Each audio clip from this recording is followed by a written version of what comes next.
Good morning everyone. आज का message ये है कि अगर हम किसी भी चीज़ के बारे में कंप्लेन कर रहे हैं तो हम एक कंप्लेनिंग वाली फ्रीक्वेंसी पे होते हैं और हम उस स्थिति में होते ही नहीं हैं, उस पोजीशन में ही नहीं होते हैं कि हम कुछ अट्रैक्ट कर पाए या मैनिफेस्ट कर पाए। अगर हमें कुछ भी मैनिफेस्ट करना है तो पहले हमारे थॉट्स, हमारे वर्ड्स को उस लेवल पर लेकर जाना है जहाँ हमारी विश मिलेगी हमें। अब इसको मैं आपको और बेहतर तरीके से समझाती हूँ। ओके, सो मान लीजिए कि हमारे बहुत सारे मेंटल स्टेट्स होते हैं जिनसे हम गुज़रते हैं ताकि हमें हमारी विश मिले। हमारी शुरुआत होती है यहाँ से और हमें यहाँ तक आना होता है, इस लोकेशन तक, रिलैक्स वाली लोकेशन तक, ताकि हमें कोई भी विश मिल सके। मान लीजिए कि ये सारी आपकी अलग अलग फ्रीक्वेंसी है, आपके मन की अलग अलग लेवल्स हैं। तो शुरुआत में तो किसी को भी एक नेगेटिव थॉट आता है अपनी विश को लेके कि अरे यार ये पूरी होगी नहीं होगी पता नहीं।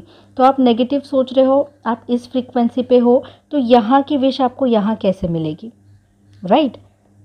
ऐसा मान लो ये हर एक फ्रीक्वेंसी का ना एक डोर होता है और इस डोर के अंदर एक ही बार एक ही चीज़ आ सकती है इसी दिशा से। तो आप नेगेटिव सोच रहे हो, नेगेटिव मिलेगा। अगर आप डर के बारे में सोच रहे हो, डर का दरवाज़ा खुलेगा, डर मिलेगा।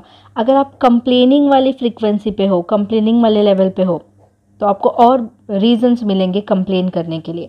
अगर आप कंफ्यूज्ड हो, आपको और कन्फ्यूजन होगा। क्या क्या ऐसा होता है कि इंसान इन सारी चीज़ों से डील करते करते फिर आ जाता है 50-50 पे, यानी थोड़ा सा डर और थोड़ा सा कॉन्फिडेंस आने लगता है मन में। फिर हम ज़्यादा पॉजिटिव सोचने लगते हैं, ठीक है? हमें पॉजिटिव रिजल्ट्स दिखना शुरू हो जाते, साइंस दिखना शुरू हो जाते, हम हैप्पी रहते हैं, हमें और ज़्यादा हैप्पीनेस वाली चीज़ें, किसी की गुड न्यूज़ मिलेगी, आपकी गुड न्यूज़ मिलेगी, हैप्पीनेस का जो डोर है वो अनलॉक होता है। जिस भी फ्रीक्वेंसी पे जो भी डोर खुला होगा वहीं से उसी तरीके की चीज़ें एंटर करते रहेंगी। फिर आप धीरे धीरे लॉ ऑफ अट्रैक्शन, ग्रैटिट्यूड, ये सब कुछ प्रैक्टिस करने लगते हो। फिर आप एक्ट एज इफ़ करने लगते हो कि चलो मैं मान लेती हूँ कि ये तो पूरी हो ही गई है तो मैं टेंशन क्यों लूँ। फिर आपको धीरे धीरे कॉन्फिडेंस आने लगता है। फिर इतना कॉन्फिडेंस आता है कि आप रिलैक्स्ड हो जाते हो, इस स्टेज पे आ जाते हो और यहाँ आपको आपकी विश आकर मिलती है। सो आपने देखा कि किस तरह हमारे मन की अलग अलग फ्रीक्वेंसी, अलग अलग लेवल होते हैं हर विश को लेके। जब जब हम जो जो सोचते हैं उसी हिसाब से हमें चीज़ें मिलती हैं। तो आज के मैसेज में भी यही कहा गया है कि अगर आप किसी चीज़ के बारे में कंप्लेन कर रहे हो, आप इस फ्रीक्वेंसी पे वाइब्रेट कर रहे हो, तो आप अपने सही लोकेशन पर हो ही नहीं। जहाँ आपको अपनी विश से मिलना है वहाँ पर आप हो ही नहीं, तो आप वो कैसे अट्रैक्ट करोगे? आपको यहाँ से ये सफ़र तय करते हुए यहाँ तक आना होगा, ठीक है? और ज़रूरी नहीं है कि ये सारी स्टेजेस आने ही वाली हैं।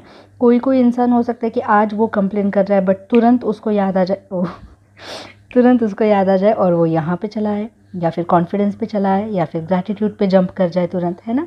बस ये दिखाने का मीनिंग ये है कि इतनी सारी स्टेट्स हमारे माइंड की ये फ्रीक्वेंसी होती हैं। तो जब भी आप कुछ अट्रैक्ट नहीं कर पा रहे हैं तो आप देखिए कि अपनी विश को लेकर आप एग्जैक्टली कौन से लेवल पर है, ठीक है?